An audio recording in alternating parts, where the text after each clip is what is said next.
চালটা নিয়ে নিয়েছি, দেখুন এই যে চালটা নিয়ে নিয়েছি। আজকে চালতার আচার বানাবো।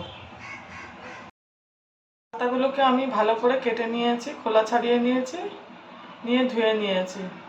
এবার এগুলোকে আমি প্রেসার কুকারে দেবো। প্রেসার কুকারে আমি জল দিয়ে দেবো, হলুদ দিয়ে দেবো, একটু নুন দিয়ে দেবো, গ্যাসটা জ্বালিয়ে দেবো। চালতাগুলো দেখুন এর মধ্যে দিয়ে দেবো। দুটো সিটি দিয়ে দিয়েছি, এটা আবার এখন বন্ধ করে দেবো। আমি জ্বালিয়ে দিয়েছি, কড়া বসিয়ে দিয়েছি। এই যে আমি দেখুন জিরে, গোটা জিরে আর শুকনো লঙ্কা নিয়ে নিয়েছি, এগুলোকে আমি একটু ভেজে নেবো।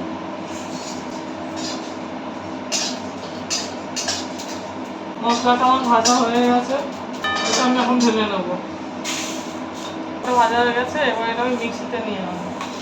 আমি এতে একটু সামান্য তেল দেবো, সামান্য পাঁচফোড়ন দিয়েছি, পাঁচফোড়ন দিয়ে দেবো।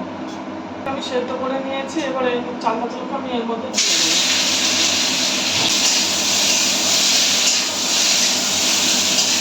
এটা দুটো চালতা আছে, এখন চালতাগুলোকে আমি এইভাবে ভেজে নিয়েছি। সামান্য নুন দিয়ে দেবো। দেখুন এর মধ্যে এবার আমি একটু গুড় দিয়ে দেবো। আমি আরও একটু গুড় দেবো। ফুটছে,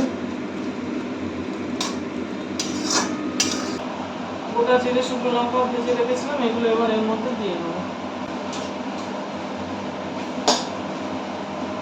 আচারটা আমার হয়ে এসছে।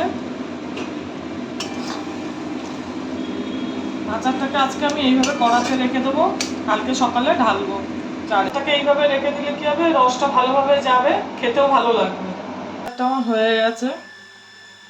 বিট নুন নিয়েছি, একটু বিট নুন দিয়ে দেবো স্বাদের জন্য।